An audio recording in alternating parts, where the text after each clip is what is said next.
উত্তরা বা সেই সংলগ্ন অন্যান্য হাসপাতালগুলোতে ভর্তি করা হয়েছিল, তাদেরকেও কিন্তু আস্তে আস্তে তাদের অবস্থার অবনতি হওয়ায় এবং তাদের চিকিৎসা সেখানে যথোপযুক্ত নিশ্চিত না করতে পারায় কিন্তু তাদেরকে এই জাতীয় বার্ন ইনস্টিটিউটে আনা হয়েছে। ফলে পুরো ঘটনায় এই ক্ষয়ক্ষতির সংখ্যা কেমন সেটি আসলে এখনই ধারণা করা খুবই কঠিন।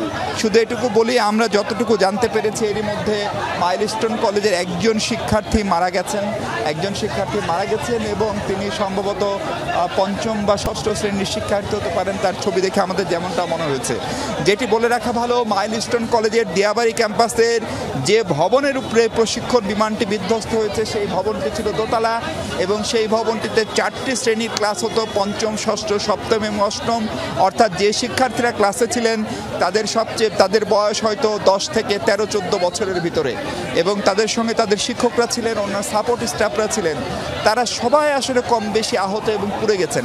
পুড়ে যাওয়ার ক্ষেত্রে একটা বড় ব্যাখ্যা হচ্ছে যে যেহেতু সেটি প্রশিক্ষণ বিমান ছিল এবং যেহেতু সেটি ফাইটার জেট ছিল, ফলে সেখানে প্রচুর পরিমাণে একটি যুদ্ধ বিমানে যা যা থাকতে হয়, বিভিন্ন ধরনের রাসায়নিক তেজস্ক্রিয় পদার্থ সেগুলো ছিল, ফলে সেগুলো বিস্ফোরণের ঘটনা ঘটেছে বলে ধারণা করা হচ্ছে। এবং সেগুলো যেহেতু চূড়ান্ত রকমের দাহ্য পদার্থ, খুব সহজেই সেগুলোতে আগুন জ্বলে গেছে, ফলে পুড়ে আসলে এইসব শিক্ষার্থীর এই পরিণতি ভোগ করতে হলো বা ভোগ করতে হচ্ছে। আমরা বলছিলাম যে জাতীয় বার্ন ইনস্টিটিউটের সকল চিকিৎসকের যাদের এখন নির্ধারিত ডিউটি ছিল না তাদেরকেও এখানে আনা হয়েছে। চিকিৎসক, নার্স, অন্যান্য সাপোর্ট স্টাফ, ঢাকা মেডিকেল কলেজের পরিচালক, প্রিন্সিপাল থেকে শুরু করে বার্ন ইনস্টিটিউটের পরিচালক এবং সরকারের অন্যান্য স্বাস্থ্য খাতের যারা নীতি নির্ধারক রয়েছেন তারা এরই মধ্যে সমন্বয় করার চেষ্টা করেছেন বলে সরকারের পক্ষ থেকে প্রধান উপদেষ্টার বিশেষ সহকারী স্বাস্থ্য বিষয়ক তাইদুর রহমান তিনি দাবি করে গেছেন গণমাধ্যমের কাছে। কাজ কতটুকু হয়েছে আমরা জানি না বা সেটি এখান থেকে এখনই বলার সুযোগ নেই। সবচেয়ে হৃদয় বিদারক দৃশ্য হচ্ছে আহত শিক্ষার্থীদের বাবা মা, ভাই বোন যারা আসছেন তাদের দিকে তাকানো যায় না, ফলে তারা একটি বিভৎস পরিস্থিতির ভিতর দিয়ে যাচ্ছেন। এবং এরই মধ্যে সরকারের 4 উপদেষ্টার কথা বলেছিলাম, সম্ভবত আরও কোনো একজন উপদেষ্টা প্রবেশ করলেন। মানুষের প্রচণ্ড ভিড়। বৃষ্টি, আপনার মাধ্যমে আমরা দর্শকদেরকে, আমাদের তরুণদেরকে যে অনুরোধটি করতে চাই যে যারা এখানকার কাজটি যদি অনেকেই আসলে স্বেচ্ছাশ্রম দেওয়ার চেষ্টা করছেন বিচ্ছিন্নভাবে, কেউ এসে রক্তের তালিকা করছেন কিন্তু সেটি খুব সুসংগঠিত বা সুপরিচালিতভাবে হচ্ছে না। অক্সিজেনের স্বল্পতা রয়েছে, ফলে অক্সিজেনের বড় অক্সিজেনের মিডিয়া তো এখানে কাজ করবে, ফলে মিডিয়ায় তো দাঁড়াবে। আপনার কেন এখানে দাঁড়াতে হবে বলেন?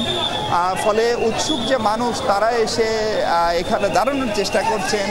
এর সঙ্গে মূলধারার গণমাধ্যমের বাইরে ইউটিউবার, এমনকি মোবাইল জার্নালিজমের মানুষের সংখ্যা চোখে পড়ার মতো, এবং তারা আসলে স্বাভাবিক যে সেবা কার্যক্রম, একটি হাসপাতাল, একটি বিপদের মুহূর্ত, সেটি রাখার মতো পরিস্থিতিও আসলে অব্যাহত রাখা সত্যিকার অর্থেই কঠিন হয়ে পড়েছে এখানে। ফলে আমরা দেখছি যে বিভিন্ন সরকারি বেসরকারি বিশ্ববিদ্যালয়, ঢাকা মেডিকেল কলেজের যারা শিক্ষার্থী তারা এসে এখানে স্বেচ্ছাশ্রম দিয়ে নানান ধরনের কাজ করার চেষ্টা করছেন, কিন্তু একদম সুনির্দিষ্ট নেতৃত্ব না থাকায় বিচ্ছিন্নভাবে সবাই চেষ্টা করছেন, একজন আরেকজনকে সরাচ্ছেন, কিন্তু উনি আবার আরেকজনকে সরাচ্ছেন। ফলে একটা বিশৃঙ্খল পরিস্থিতির উদ্ভব হয়েছে আসলে সব মিলিয়ে। এবং আইন শৃঙ্খলা বাহিনীও আসলে সেই অর্থে শুরুর দিকে যখন কম মানুষ ছিল তখন যে তৎপরতাটি তারা দেখাতে পেরেছেন, এখন আইন শৃঙ্খলা বাহিনীরও আসলে সেই তৎপরতা খুব একটা কার্যকর হচ্ছে বলে অন্তত আমাদের কাছে মনে হচ্ছে না। এই পরিস্থিতি চলছে, উপরে চিকিৎসা চলছে, কয়েকজনের অপারেশনের খবর আমরা জানি, এবং আমরা জানি আগের পুড়ে যাওয়ার বিভিন্ন ঘটনা থেকে যাদের শরীরে অনেক বেশি বার্ন, 50% উপরে যাদের শরীর পুড়ে গেছে তাদের চিকিৎসা দেওয়া প্রক্রিয়া খুবই জটিল। যাদের 70% উপরে তাদেরটা আরও জটিল। 80 বা 90% হলে সেটি তো আসলে প্রায় অসম্ভব হয়ে যায় সেই সমস্ত রোগীকে বাঁচানো। এর বাইরে কারো যদি শ্বাসনালী পুড়ে যায়, বিশেষ করে গলার উপরের অংশে যাদের পুড়ে গেছে তাদের সেটি পুড়ে যাওয়ার আশঙ্কা অনেক বেশি থাকে, ফলে তাদের নিয়েও কিন্তু বাড়তি রকমের টেনশন রয়েছে। আমরা দেখতে পাচ্ছি বিভিন্ন রাজনৈতিক দলের নেতৃবৃন্দ এর মধ্যে আসা শুরু করেছেন। বাংলাদেশ জামাতে ইসলামীর নেতা ডক্টর শফিকুল ইসলাম মাসুদের নেতৃত্বে তাদের একটি প্রতিনিধি দল প্রবেশ করছে। এর আগে আরও ছোট বড় রাজনৈতিক দলের নেতৃবৃন্দরা আসছেন, আমরা খোঁজ পাচ্ছি বিএনপি নেতৃবৃন্দ আসছেন। ফলে এইরকম নানান শ্রেণী পেশার মানুষ এখানে আসছেন, কিন্তু সবচেয়ে এই মুহূর্তে যেটি বেশি দরকার সেটি হচ্ছে অক্সিজেন, বেশি দরকার সেটি হচ্ছে রক্ত, বেশি দরকার সেটি হচ্ছে চিকিৎসার সরঞ্জাম, বেশি দরকার সেটি হচ্ছে চিকিৎসক, নার্স, সেটিও ব্যবস্থা করা হচ্ছে। এর পাশাপাশি এই ভলেন্টিয়ারদের যে তৎপরতা সেটিও চোখে পড়ার মতো। ফলে এত সব প্রচেষ্টা, এত সব আয়োজন, সব কিছু যেন সফল হয় সেই প্রার্থনা এখানে আসা সব মানুষই করছেন। এখন দেখা যাক সেই প্রচেষ্টা কতখানি সফল হয় এবং আমাদের এই ছোট ছোট শিশুরা তারা দ্রুততম সময়ে সুস্থ হয়ে উঠুক, তারা আবার তাদের সেই প্রাণবন্ত। আপনি থাকুন, আমরা দেখছিলাম সেখানকার যে অবস্থা। মিশু, আপনি থাকুন, আমরা আবারও আপনার কাছে ফিরবো। আমরা আরেকবার একটু স্পটে যেতে চাই, সহকর্মী শাকিল সেখানে আছেন, আমরা একটু দেখে আসতে চাই আসলে স্পটের কি অবস্থা, কারণ এখান থেকেই তো এত পরিমাণে রোগী যাওয়া হচ্ছে। শাকিল, আপনি একটু আমাদেরকে জানাবেন, আমরা দেখছিলাম যতগুলো হাসপাতালের চিত্র দেখাচ্ছিলাম, প্রচুর আহত শিক্ষার্থীদের পাঠানো হচ্ছে। এখন পর্যন্ত দুর্ঘটনাস্থলের কি অবস্থা দেখছেন? সেখানে কি এখনো আহত শিক্ষার্থী কিংবা আহত ব্যক্তিবর্গ আছে কিনা জানাবেন। শাকিল হাসান, শুনতে পাচ্ছেন কিনা? আমরা জানি যে আপনি স্পটে আছেন, স্পটের যে আপডেট সেটি আসলে আমরা দর্শকদের জানানোর চেষ্টা করছি। ইতিমধ্যে নিরাপত্তা বাহিনী থেকে শুরু করে বেশ কিছু বাহিনী তো এই উদ্ধার কাজে যোগ দিয়েছে, প্রচুর পরিমাণের মানুষ আহত হয়েছে। আমরা ঢাকার যেই জাতীয় বার্ন ইনস্টিটিউট সেখানেও দেখাচ্ছিলাম। আপনি কি অবস্থা দেখছেন, একটু স্পটের খবর আমাদের জানাবেন শাকিল।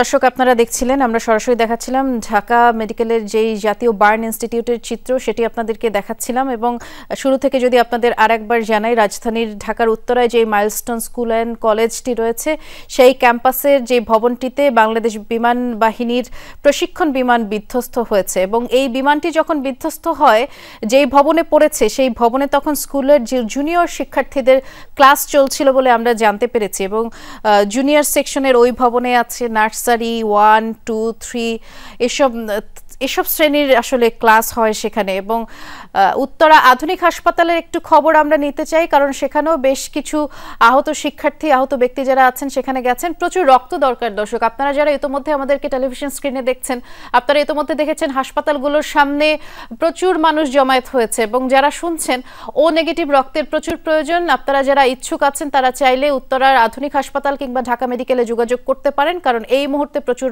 রক্তের দরকার। এবং আমরা যেমনটি শুনেছি যে উত্তরায় প্রচুর ডাক্তারের সংকট হয়েছে সেটিও জানতে পেরেছিলাম। ডাক্তার, নার্স থেকে শুরু করে অক্সিজেন সিলিন্ডারেরও দরকার সেটিও আমরা জেনেছিলাম।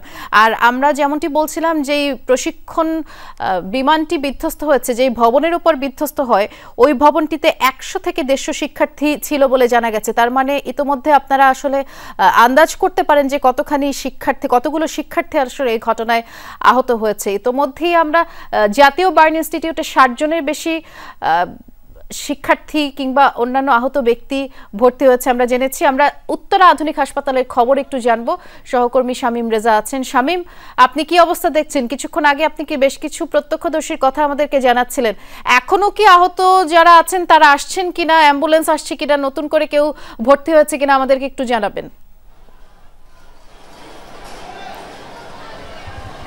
এখনো আসছে আহত যেসব রোগীরা, তাদের আমি সর্বশেষ কথা বলার পরে আরও 4-5টা অ্যাম্বুলেন্স এসেছে। শুধু অ্যাম্বুলেন্স না, বিভিন্ন ব্যক্তিগত গাড়িতে এসেছে, পুলিশের গাড়িতে এসেছে, ফায়ার সার্ভিসের যে অ্যাম্বুলেন্স সেই অ্যাম্বুলেন্সে করেও এসেছে।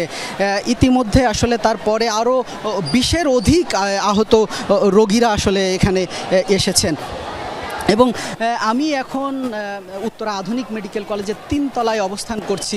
মূল অংশে অবশ্য যাওয়া যাচ্ছে না, তবে আমরা সাইডের যে অংশটা আছে সেখান থেকে একটু দেখানোর চেষ্টা করছি যে নিচের অবস্থানটা আসলে দেখছেন যে এখানে আসলে স্বেচ্ছাসেবক এবং যেসব চিকিৎসা কর্মীরা আছেন তারাই আসলে তাদের সর্বোচ্চটা দিয়ে এখানে কাজ করে যাচ্ছেন, যে সাইরেন দিয়ে অ্যাম্বুলেন্স আসার সাথে সাথে আসলে তারা তাদের সর্বোচ্চটা দিয়ে কাজ করে যাচ্ছেন। আমরা যেটা এখানে প্রত্যক্ষ করছি, যেটা 10 থেকে 15 সেকেন্ডের মধ্যেই আসলে অ্যাম্বুলেন্স থেকে রুগীকে তারা নামিয়ে ফেলছেন। এর মধ্যে আমরা 20 জনের মতো যেসব রোগী দেখেছি, আসলে আমাদের ক্যামেরায় মানুষের এত উপচে পড়া ভিড়, উৎসুক মানুষের এত চাপ, সেই চাপের কারণে আমাদের ক্যামেরাতেও আমরা কতটা নিতে পেরেছি জানি না। তবে এই 20 জনের মধ্যে আমরা দগ্ধ দেখেছি 7 থেকে 8 জনের মতো বেশ দগ্ধ, এবং সেন্সলেস হয়ে এসেছেন বেশ কয়েকজন। আমরা সেন্সলেস অবস্থায় আসলে 8